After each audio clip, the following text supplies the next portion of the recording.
안녕하세요. 날씨가 많이 쌀쌀해진 것 같아요. 이럴 때일수록 더 건강에 유의해야 하시는 거 아시죠? 면역력 관리가 가장 중요한 시기인 만큼 사연 채널을 즐겨보시는 구독자님들도 건강 꼭 챙기시길 바랄게요. 날씨가 추워진 만큼 요즘 세상이 참 슬프고 힘든 일들이 많은 것 같아요. 울적해질 때마다 사연 채널을 늘 즐겨들으며 하루는 웃었다, 하루는 울었다 하는 저의 가장 찐 채널 중에 하나인데요. 내성적인 제가 이렇게 사연을 보내게 되는 이유는 술김이라고 해야 할까요?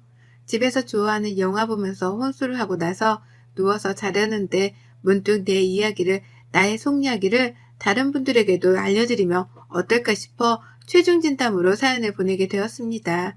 전 경기도 과천에 거주 중인 지극히 평범한 여자입니다. A형이고요. 내성적이지만 또 주변 사람들을 잘 챙기자 주의이고 한 가지 일에 몰두하면 끝까지 가는 편이라 지금 다니고 있는 회사도 10년이 넘게 장기 근속 중이지요. 어느덧 회사에서도 인정을 받고 이제 주변에서 좋은 사람만 있으면 결혼만 하면 된다는 이야기에 대학생 때부터 학교 때문에 혼자서 오래 살았던지라 누군가와 함께 산다는 게 상상이 안 갔습니다.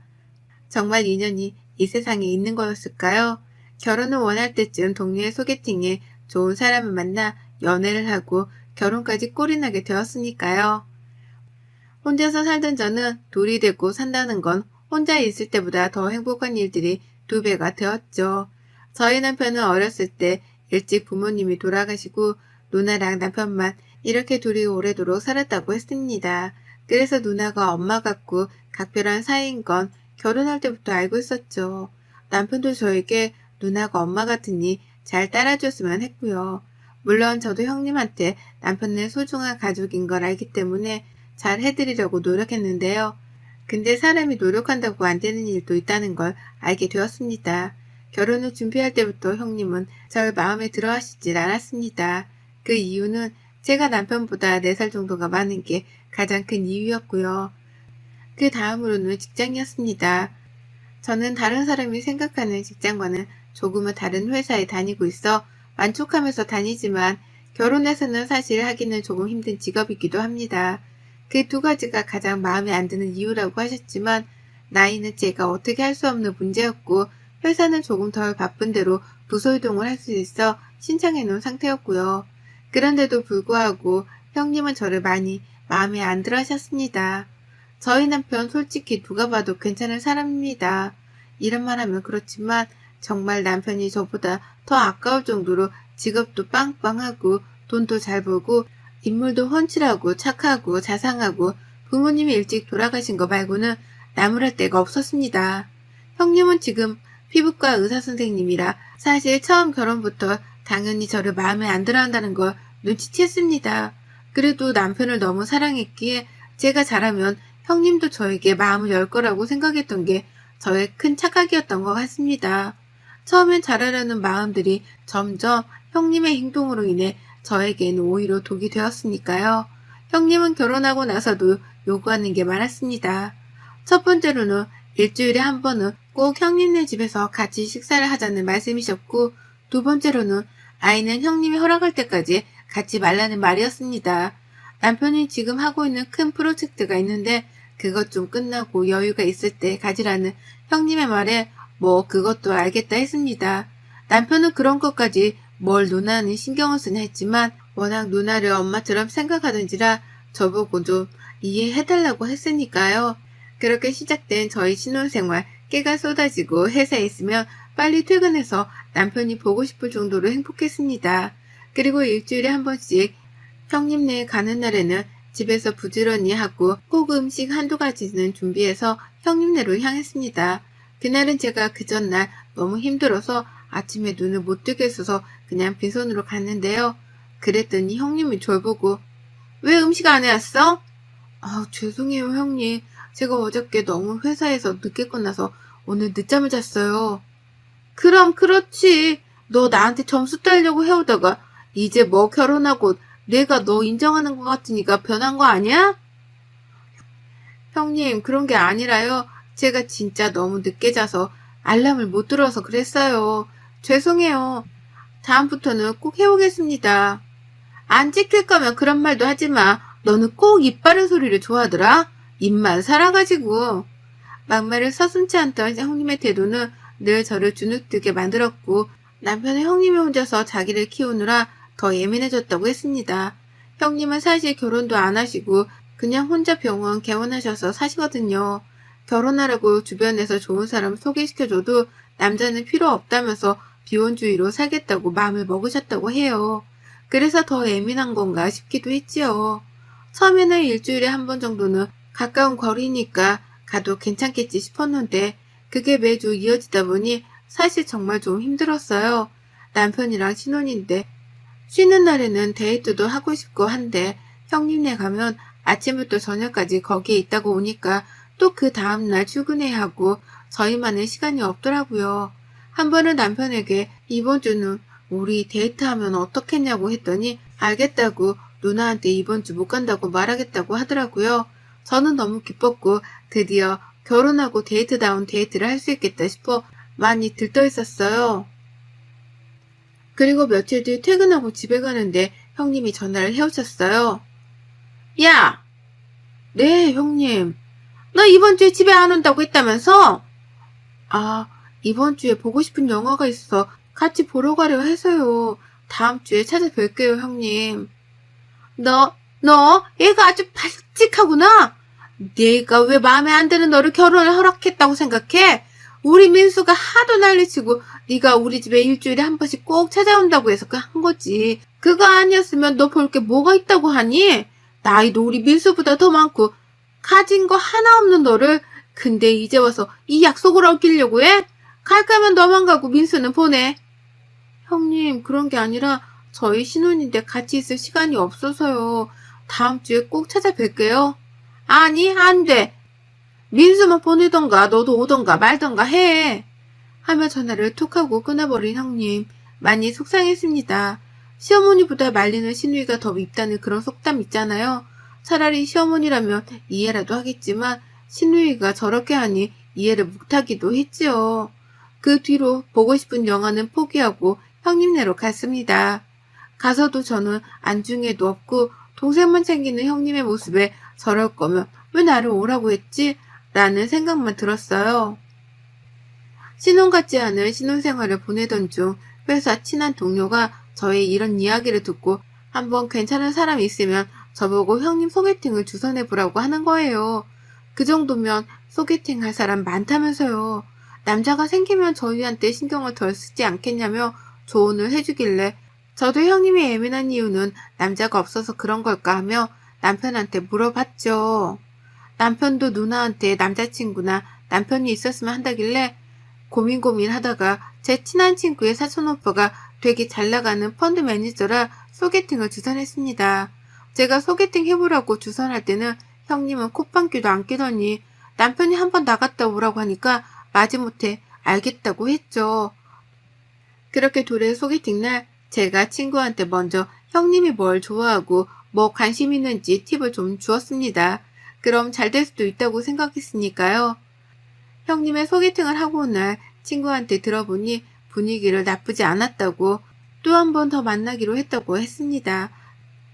드디어 형님한테도 남자친구나 남편이 생기면 우리에게 신경을 덜 쓰지 않겠나 싶었는데 얼마 가지 못해 잘 안 됐다고 했습니다. 그 이유는 형님이 너무 까다롭게 굴고 예민해서 그 상대방 분이 감당하기가 어렵다고 했나 봐요.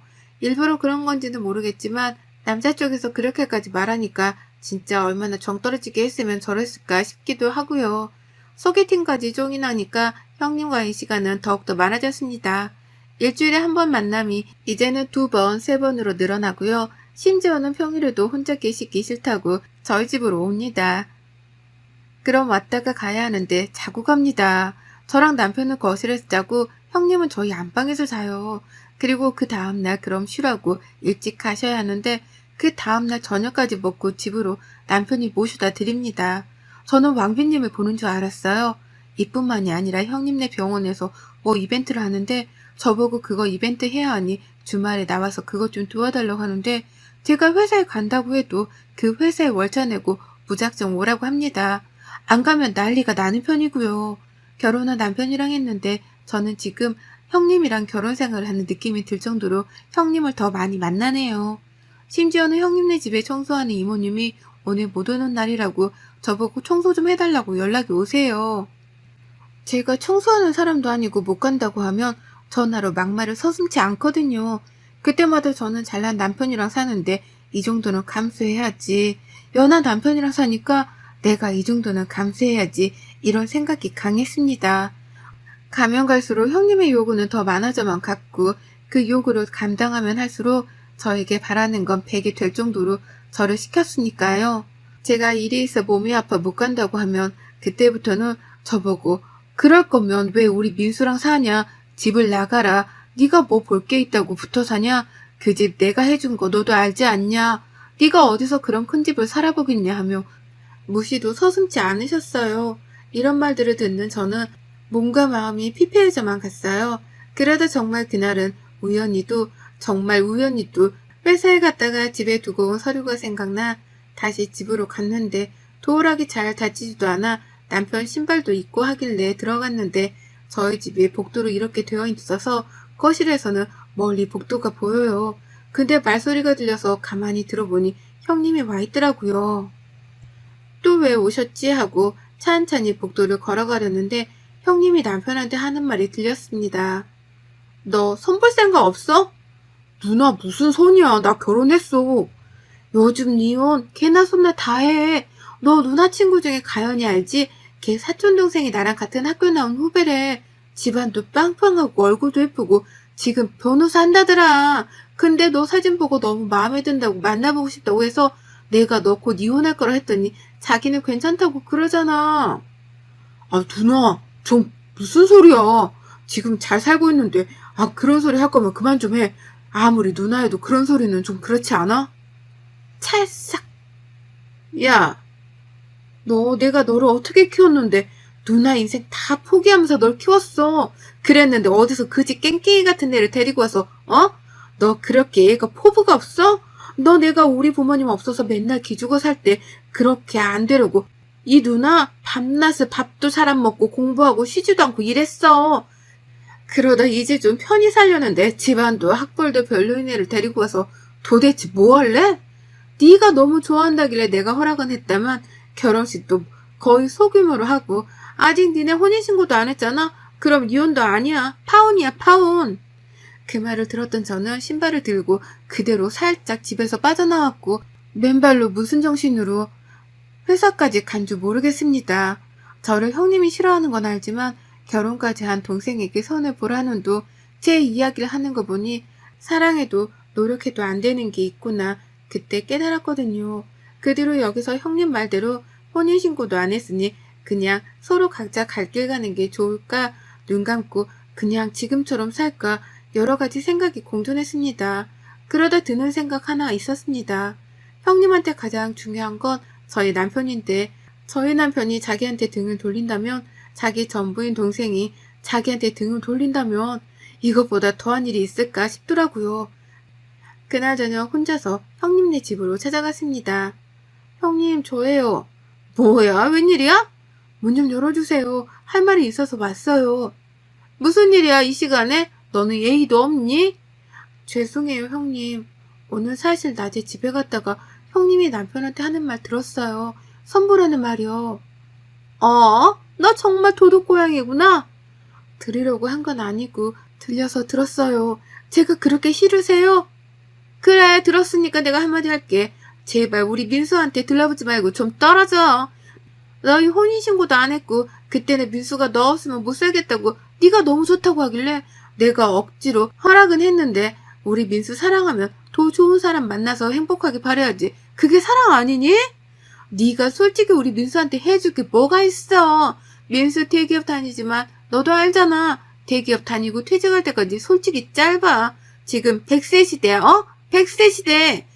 그럼 남자가 사업도 좀 해보고 뒤에 배경도 좀 근사해야 하는데 내가 아무리 해준다 하더라도 장인 장모가 해주는 거 또 달라. 알아? 형님 죄송해요. 저 민수씨 진짜 많이 사랑해요. 제가 더 잘하면 안 될까요? 정신 좀 차려. 네가 우리 민수한테 해줄 수 있는 게 뭐가 있어? 네가 이렇게 버티고만 있다만 조만간 선보게 내가 만들어서 우리 민수 다시 장가 보낼 거야. 형님 죄송해요. 제가 이렇게 무릎 꿇고 빌게요. 민수 씨 제발 저랑 행복하게, 아니 우리 셋이 행복하게 살면 안 될까요? 저 형님한테 정말 인정받고 싶고 지금까지 제가 잘하려고 노력했잖아요. 노력으로 세상을 살 수는 없어. 네가 그렇게 못나게 태어난 걸 너희 부모님을 탓해. 네가 얼굴이 뭐 예쁘니? 그렇다고 학벌이 좋니? 그렇다고 회사가 너무 좋니? 뭐 아무것도 없잖아 너. 그냥 몸뚱아리 하나. 형님 죄송해요 하고 있는데 남편이 들어왔어요. 누나 이게 뭐하는 짓이야 진짜? 내 뒤에서 지금 이렇게 한 거야 이 사람한테? 어? 아 민수야 그게 아니라 네가 오해한 거야. 내가 지금 들은 건 뭔데? 나한테 이 사람 그렇게 이 얘기하는 것도 부족해 이제는 무릎까지 꿇고 나랑 헤어지라고 종용하는 거야? 무슨 누나가 내 엄마야? 엄마 아빠가 살아있었으면 누나 모습에 진짜 실망했을 거야. 민수야 그게 아니라 누나는 네가 더 잘 됐으면 좋겠어서 오해하지 마. 무슨 오해? 나보고 따뜻한 사람이 되라고 해놓고 이 사람한테는 지금 막장 시누이처럼 하고 있어. 알아? 누나 이런 사람인 줄 정말 몰랐어. 이 사람이 나한테 좀 힘들다고 웃어 보일 때마다 내가 우리 누나 나 키우느라 고생했으니까 잘해주라고 했는데 내가 진짜 미쳤었지. 이 사람은 매일 이 얘기를 들었을 텐데 내가 그런 말 할 때마다 얼마나 마음이 아팠겠어. 민수야 오해하지 마. 누나는 그냥 정말 네가 잘 됐으면 해서 그랬어. 필요 없어. 더 이상 나랑 이 사람한테 연락하지 마. 나도 누나 없다고 생각하고 살 거고 누나도 누나 혼자서 살아봐. 나한테 그만 의지하고 나 사업 같은 거 할 생각도 없고 이 사람이랑 그냥 소소하게 사는 게 내 꿈이야. 평범하게 아이 낳고 정말 평범하게 아이랑 이 사람이랑 나랑 화려하지도 않고 소박하게 서로 아침 저녁 식탁에 둘러앉아 밥 먹고 소소한 이야기 나누고 그렇게 사는 게 내 꿈이었는데 뭐? 사업? 누나 혼자서 할 생각이야. 나는 그럴 생각도 없는데 지금 회사가 좋고 정년퇴직하면 퇴직금으로 나는 와이프랑 소박하게 살고 싶어. 그게 내 꿈인데 누나는 내 행복이 아니 자기 행복을 찾냐고. 이렇게 이기적인 사람이 내 누나란 게 나 너무 창피하고 부끄러워. 연락하지 마. 더 이상 나한테. 남편은 제 손을 잡고 일어났고 저는 나가면서 힐끗 형님을 보았습니다. 멍한 채로 절 보길래 살짝 미소를 지었습니다. 제가 남편한테는 곧 집으로 간다고 해놓고 몰래 주머니에 핸드폰을 켜놓았어요. 남편에게 전화를 해놓은 채로요. 남편은 형님이 저렇게 하는 사람인 건 몰랐기 때문에 이번 기회에 알기를 바랬습니다. 그 뒤로 남편은 형님이 찾아와도 전화해도 받지 않아요. 제가 괜찮다며 받으라고 만나보라고 하는데 절대 자기는 그럴 생각이 없다며 형님이 사준 이 신혼집도 내놓았더라고요. 이사가서 살고 싶다고요. 그래서 지금 이사갈 집 알아보러 다니는 중입니다. 그 일이 있은 후 한 일주일 후에 형님이 저희 회사로 찾아왔네요. 무슨 말을 할까 안 봐도 짐작이 되었죠. 형님 무슨 일이세요? 민수가 연락도 안 되고 전화도 안 받고 찾아가도 안 만나주고 지금 집까지 내놓았다는데 맞아? 아, 네. 그이가 이사 가자고 지금 집 내놓고 근처로 집 알아보고 있는데 괜찮은 집이 있어서 거기로 하려고 생각 중이에요. 나를 떠나서 이사를 간다는 말이야? 제 생각은 아니고요. 그이가 너무 강력하게 그러니까 형님도 그이 성격 아시잖아요. 한다면 하는 성격인걸요. 제가 말릴 수가 없었어요. 죄송해요. 그럼 나는 어떡하라고 그러는 거야? 죄송해요, 형님. 저 이제 그만 들어가 봐야 할 것 같아요. 그이가 형님 만난 걸 알면 저한테도 형님 연락 받지 말라고 했는데 저는 차마 그럴 수가 없어서 받았어요. 미안해. 내가 미안해 정말. 네가 민수한테 말 좀 잘해주면 안 될까? 나 가족이라고 민수밖에 없어. 민수가 나한테 등 돌리면 어떻게 내가 정말 미안해. 내 말은 듣지도 않으니까 말 좀 해주면 안 될까? 내가 미안해. 정말 미쳤었나 봐. 죄송해요 형님. 제가 아무리 말해도 그이가 듣질 않아요. 아까도 그 집이 마음에 든다고 계약금 넣는다고 해서 그럴 것 같아요. 제발 내가 이렇게 싹싹 빌게. 형님 여기 회사예요. 보는 눈이 많아요. 저 먼저 가볼게요. 하고 전 먼저 올라왔습니다. 그 뒤로도 형님은 계속 그이한테 연락을 하고 저한테도 했지만 그때마다 남편이 못 받게 하고 핸드폰 번호도 다 차단해버려 연락이 안 되었죠. 저희는 집이 매매가 안 돼 전세를 돌려서 주고 이사를 왔습니다. 형님은 가장 사랑하는 동생을 잃고 저는 가장 사랑하는 남편을 얻었습니다. 이렇게까지 남편이 형님에게 강경하게 나갈 줄은 몰랐지만 저도 거기에서는 좀 놀라긴 했지만 솔직히 지금은 너무나 행복합니다. 마음이 100% 편하지는 않지만 남편도 마찬가지겠지만 그래도 저희 둘이 보내는 시간이 이렇게 행복할 수가 있을까 싶었죠. 그럼 형님은 어떻게 되었냐고요? 하도 저를 찾아오셔서 남편을 설득한 끝에 셋이 만났습니다. 형님은 무조건 미안하다고 절대 안 그러겠다고 하고 그이는 당분간은 보고 싶지 않으니 나중에 마음이 괜찮아지면 언제가 되었든 연락할 테니 기다려달라고 하더라고요. 형님은 앞으로는 우리 집에 오는 것도 안 해도 되고 절대 저한테 그런 행동이나 말도 하지 않을 테니 연락만 제발 해달라고 비시더라고요. 남편은 아직도 그때 그 상처가 아물지 않아 누나를 보는 게 편치 않으니 이해해달라고 해 그렇게 형님을 제가 집에 모셔다 드리고 왔죠. 지금은 혼자서 지내는 것 같더라고요. 저한테는 간간히 연락이 와 그의 소식을 물어보면 대답해 드리곤 하지만 남편은 아직 누나를 만나고 싶지 않다고 하네요. 저도 이렇게까지 할 줄은 몰랐지만 사실 이게 맞다고 생각하기는 해요. 세상에 모두 다 올곧게 살 수는 없겠지만 제가 한 행동은 다시 생각하더라도 또다시 그 선택을 했을 것 같거든요. 형님도 형님 인생을 저희도 저희 인생을 살게 돼서 저는 너무 행복합니다. 술김에 제 속마음에만 담아두었던 이야기를 이렇게 익명으로 전해봅니다. 여러분들의 마음속에도 하나둘씩 누군가에게 못하는 이야기들이 있으시겠죠? 다 그만한 이유가 있다고 생각이 드네요. 여러분의 생각은 댓글로 남겨주세요. 오늘도 시청해주셔서 정말 감사합니다.